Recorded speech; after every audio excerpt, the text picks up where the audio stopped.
네, 안녕하세요. 외도출입학연 학생 여러분. 5월 12일 사회 수업을 시작하겠습니다. 자, 이 영상도 마찬가지로 여기 앞서 선생님이 지식 채널 2를 하나 5분 정도 되는 걸 미리 탑재를 했는데 꼭 그 영상을 보시기 바랍니다. 그 영상에 선생님이 이번 시간에 여러분에게 전달하고 싶은 메시지가 담겨 있습니다. 자, 교과서는 저번 시간에 했던 39페이지를 바탕으로 하는데 이 부분을 한번 다시 읽어보고 이제 이 부분에 대해서 좀 깊게 들어갈 것이기 때문에 교과서는 잠시 덮어두고 연습장이나 공책을 꺼내서 메모하면서 들으면 좋을 것 같아요. 이번 시간에는 조금 복잡할 수는 있는데 그러니까 대한민국의 선거제도에 대해서 조금 알려주고 여러분이 미리 선거제도에 대해서 보는 그런 시간을 가질 겁니다. 자, 선생님이 준비한 자료를 같이 보자면 이제 중앙선거관리위원회 선거법에 이런 내용이 있어요. 이제 만 18세 이상의 대한민국 국민은 남녀노소 누구나 선거에 참여할 권리가 있으며 누구든지 자신이 원하는 인물이나 정당 등을 택할 수 있다. 라고 이제 이렇게 기재가 되어 있습니다. 자, 지금 제주도에도 선거관리위원회가 있긴 한데, 거기는 동광초등학교라고 혹시 알지 모르겠지만, 구제주 쪽에 큰 건물 하나 있습니다. 지나가다 보이면, 저기가 제주도에서 선거를 관장하는 선거관리위원회구나 하고 생각하시면 될 거예요. 자, 그리고 이제 투표랑 선거의 그 용어 차이가 조금 있는데 이것에 대해서 좀 알고 넘어가자면 투표는 이제 어떤 의사결정을 할 때 다수결로 하는 방법이에요. 그러니까 꼭 대표를 뽑는 것만이 투표가 아니고 우리가 회의 시간에 이제 손을 들고 어떻게 합시다 이렇게 하는 것 자체가 이제 투표입니다. 자, 반면에 그 선거는 말 그대로 대표자를 뽑는 행위를 말합니다. 그래서 이걸 그림으로 그리자면 투표가 조금 더 넓은 범위이고 투표라는 것 안에 선거가 있다는 것 알아두시기 바랍니다. 그러니까 선거를 할 때 투표가 하나의 수단인 것입니다. 그리고 투표가 범위가 넓다는 것만 알아두세요. 자, 아무튼 그리고 이 선생님이 민주선거의 기본 원칙을 또 적어놨는데 저번 시간에도 했지만 매우 중요한 내용이기 때문에 한 번 더 적어놨습니다. 이 4대 원칙은 정말 여러분이 평생 아마 기억해야 할 내용이기 때문에 다시 한번 보겠습니다. 보통 선거는 선거일 기준으로 만 18세 이상의 국민이면 누구나 투표할 수 있다. 평등 선거는 누구나 한 사람이 한 표씩만 행사할 수 있다. 직접 선거는 투표는 본인이 직접 해야만 한다. 비밀 선거는 누구에게 투표했는지 다른 사람이 알 수 없게 한다. 이런 원칙을 가지고 있습니다. 그래서 우리가 부정선거라고 배웠던 3.15 부정선거만 해도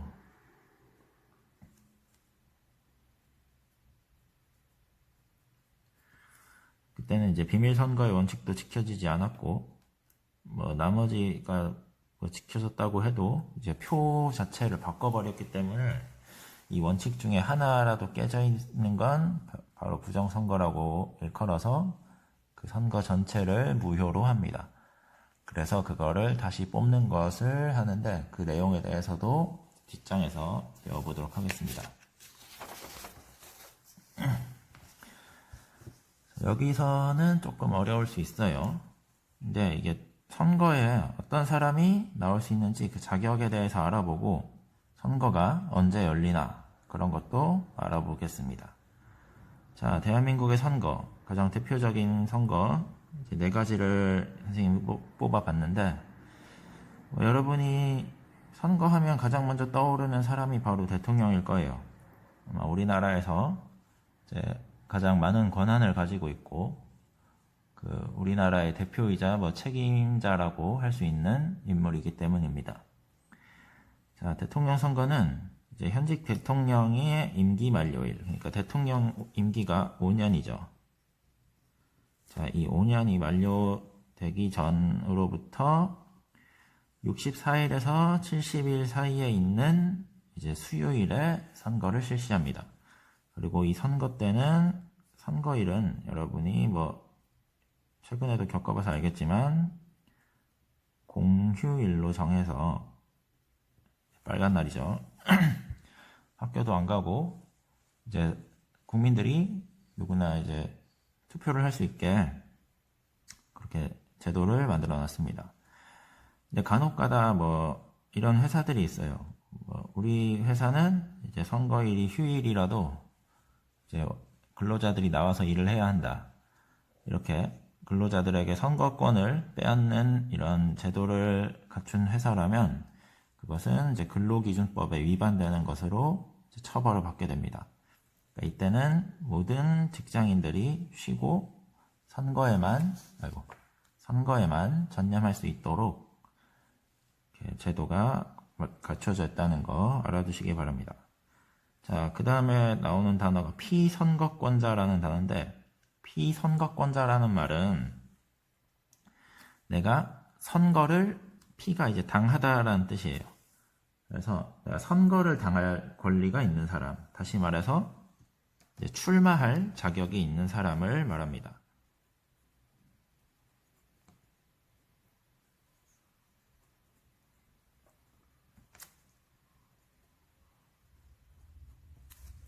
자, 그럼 대통령을 과연 어떤 사람이 나올 수 있냐? 누구나 나올 수 있긴 한데 이 조건을 갖추어야 돼요. 그러니까 뭐 정치인 출신이 아니더라도 나올 수가 있습니다. 투표일을 기준으로 이제 국내에서 5년 이상 체류한, 그러니까 우리나라에 체류하다는 말은 머무르다라는 말이에요. 그러니까 말 그대로 그 5년 동안 대한민국에 살았어야 하고 이제 만 나이가 40세 이상인 대한민국 국민이어야 합니다. 그러니까 예를 들어 내가 뭐 22살이다. 나도 대통령 한번 나가볼까 해서 이제 대통령 후보에 이제 등록을 하려고 하면 이제 내가 아무리 뭐 22년을 한국에서 살았다라고 하더라도 만 나이가 40세가 되지 않으면 이제 나올 수 없다는 것도 알아두시기 바랍니다. 자, 다음은 국회의원 선거입니다. 국회의원 선거는 이제 현 국회의원 임기 만료일로부터 44일에서 50일 사이에 있는 수요일에 이제 합니다. 이날도 마찬가지로 국회의원 최근에 있었죠. 2020년 4월 15일 날 국회의원 선거가 있었습니다. 그때도 이제 수요일이었고 공휴일로 지정을 해서 이제 투표를 할 수 있게 그런 날이 있었습니다. 이건 마찬가지로 이제 피선거권자, 출마할 자격이 있는 사람이 만 25세 이상 대한민국 국민입니다.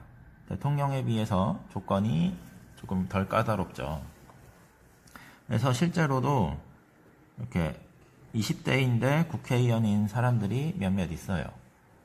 근데 이제 그 국회의원에 나온 자격이 25세 이상이면 적정하다고 판단을 한 거죠. 법을 정할 때. 그렇기 때문에 여러분이 나중에 내가 직접 이제 우리나라의 어떤 의견을 대변해서 우리 지역의 의견을 대변하고 싶다 하면 25세 이상의 그 조건이 충족이 되었을 때 국회의원에 도전할 수 있다는 것도 알아두시기 바랍니다. 다음은 이제 전국 동시 지방선거입니다. 이게 지방선거인데 이게 지방자치단체장과 지방의회 의원 선거를 뜻합니다. 자, 이것은 임기 만료일로부터 이제 24일에서 30일 전에 있는 수요일에 합니다. 그리고 이 피선거권자는 투표일 기준으로 국내에서 60일 이상 체류한 만 25세 이상의 대한민국 국민이라는 것도 알아두시기 바랍니다. 자, 그 다음에 조금 어려운 건데 이 재보궐선거라는 게 있어요. 자, 이게 어떤 거냐면 대통령이나 뭐 국회의원, 뭐 지방자치단체장, 지방의회 의원 이런 선거를 통해서 뽑힌 사람들이 만약에 부정선거를 했다. 그러면 이제 그 선거가 무효가 되겠죠. 그러면 그 사람의 뽑힌 사실 자체가 이제 부정이 되는 겁니다. 그래서 그 사람은 이제 뽑힌 사람이 아니고 다른 사람을 뽑아야 되는데 그런 걸 재보궐선거라고 합니다. 그 어떤 사람이 당선이 무효가 됐거나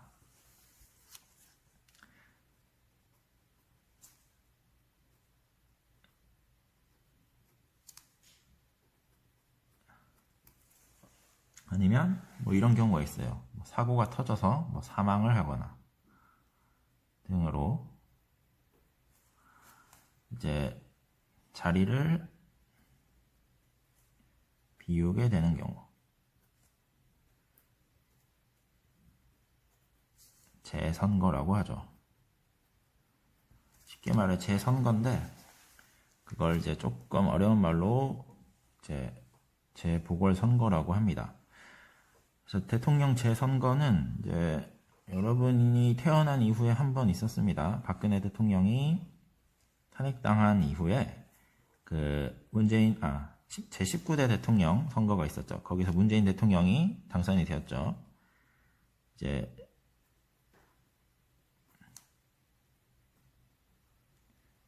선거가 이 대통령 재선거, 여러분이 아마 기억할 수 있는 대통령 재선거일 겁니다.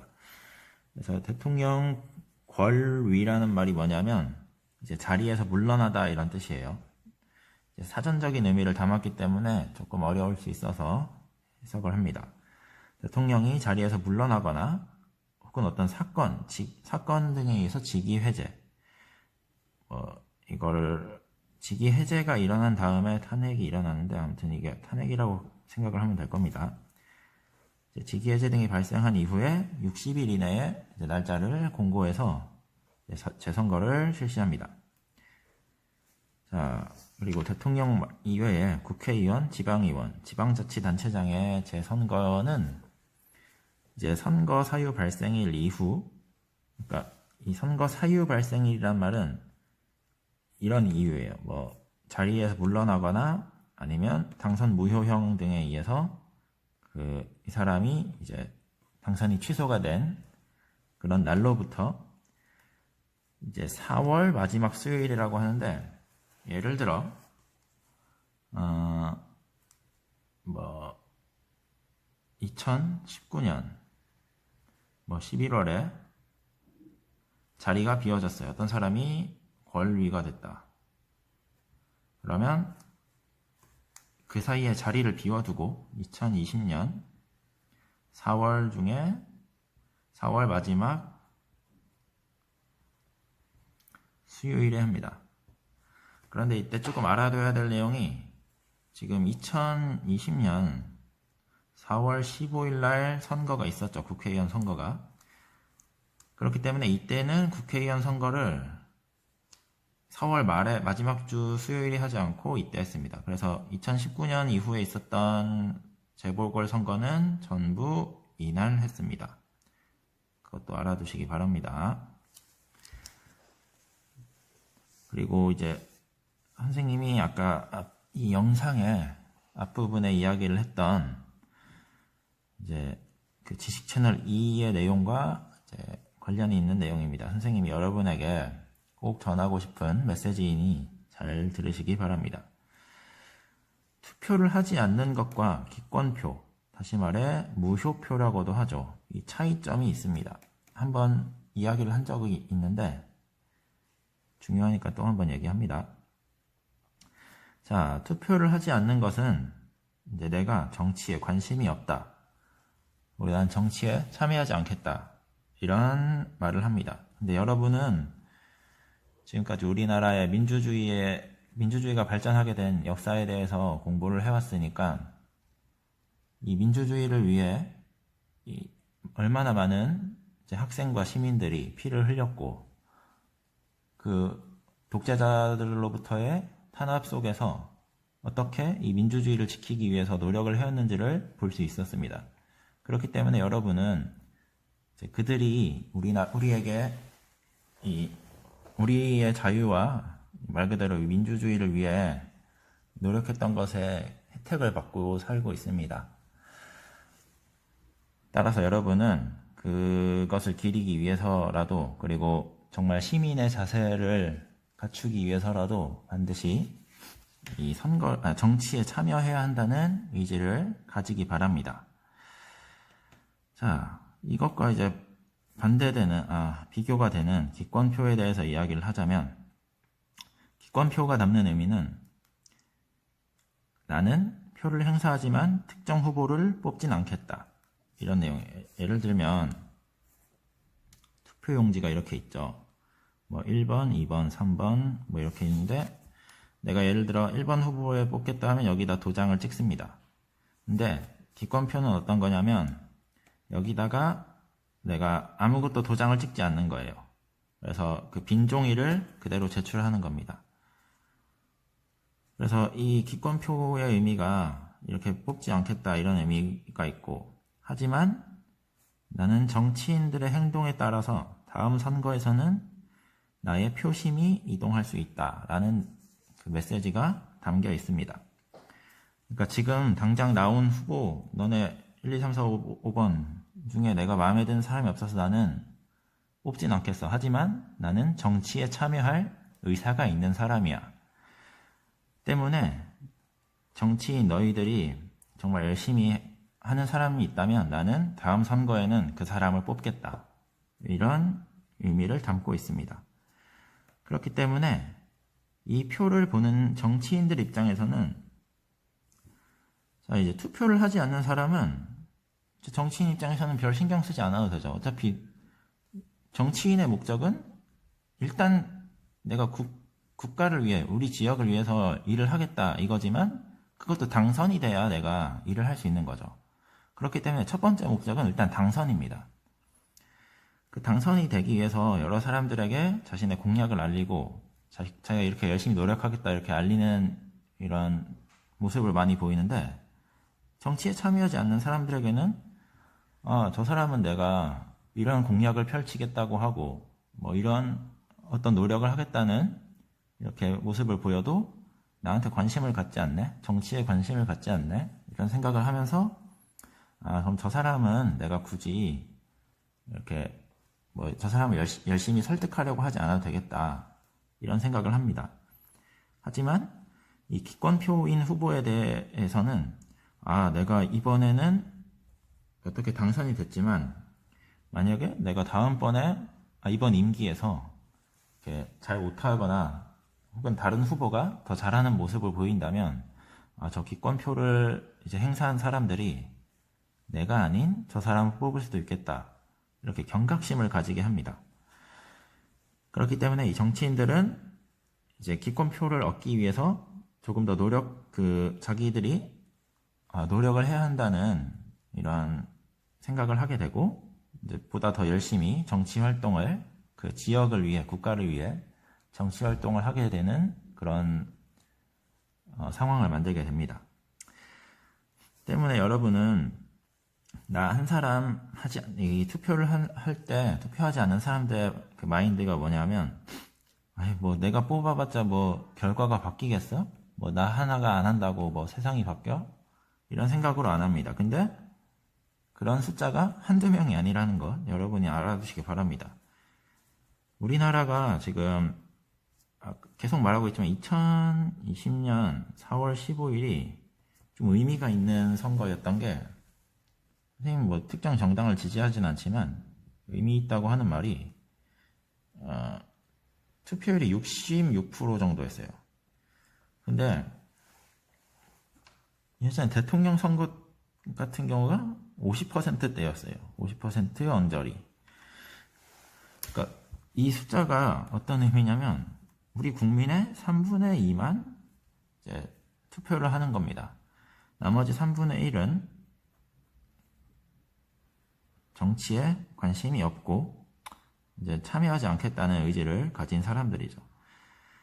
그러니까 이 3분의 1이 만약에 움직여서 어떤 사람 후보를 전부 다 뽑아버렸다면 선거 결과는 얼마든지 바뀔 수 있는 그런 상황인데도 3분의 1은 움직이지 않습니다.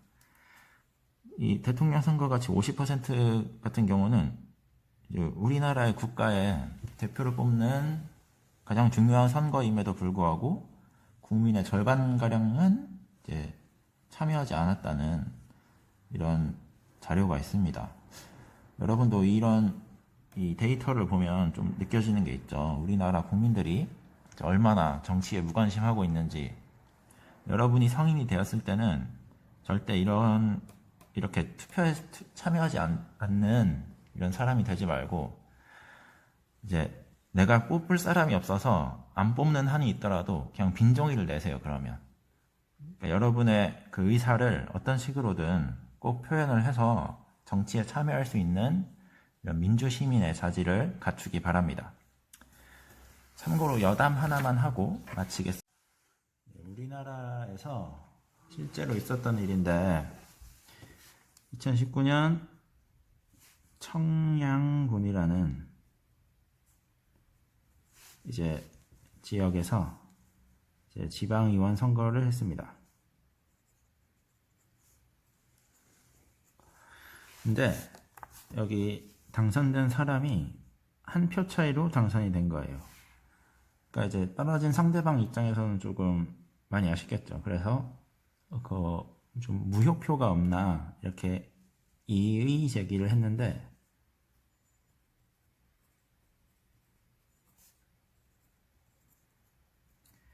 이런 표 하나가 나왔습니다. 이제 투표용지가 있으면 이제 뭐 1번, 2번, 3번 뭐 이렇게 있겠죠. 근데 여기다가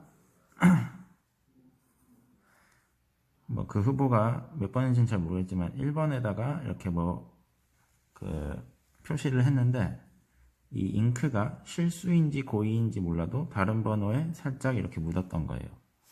그래서 이제 상대 후보 측에서는 이게 무효표다.